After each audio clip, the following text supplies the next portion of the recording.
Okay, so I'm excited to do a review on this new set of earbuds, the T59 wireless earbuds I got from Amazon. I'm super excited about these particular ones because the case that it comes in charges wirelessly. So let's check it out. So this is the packaging. It's a pretty bulky case. I was a little surprised by that. But it has this plastic piece comes around it. It also comes with a little box of what I'm assuming is, yep, a cable and earbuds. So let's see if I can open it with one hand. Might need to come back. All right, so I got them open.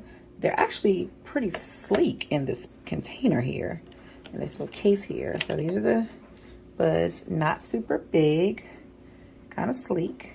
Comes with, it's already in pairing mode, ready to go. So unlike earbuds that I've gotten from this manufacturer in the past, this one doesn't have, at least not right away that I can see.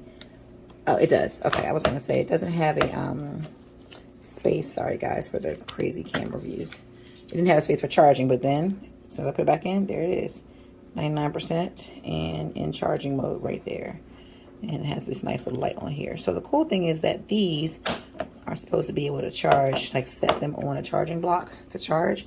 My flat one is not down here, but I wonder if it'll work with this one. So I'm gonna try to ghetto rig this and see if it'll, if I can just at least get it to connect. So it doesn't do it, and it might not do it because it doesn't need to charge actually. So I have to give it, oh, it was charging, look, because the light was blue. Hold on.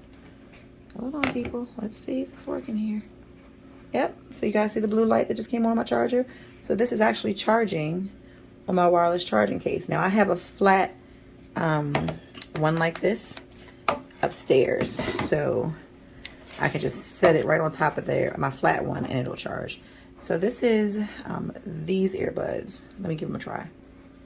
So I love the sound quality on these. But what I like even more is the shape, how it's designed. So it doesn't have a hard rubbery feel. It's really flexible, so it's really comfortable behind my ear. And then the shape of this earpiece here fits into my ear canal perfectly. For someone who has a really small ear canal, that's important for me. So I like these. I think I would give these a solid, maybe like a 8. I want to try them out a little bit longer, you know, try them out driving in some wind conditions, things like that. But from my initial play with them, with music, these are pretty solid. So I would recommend these.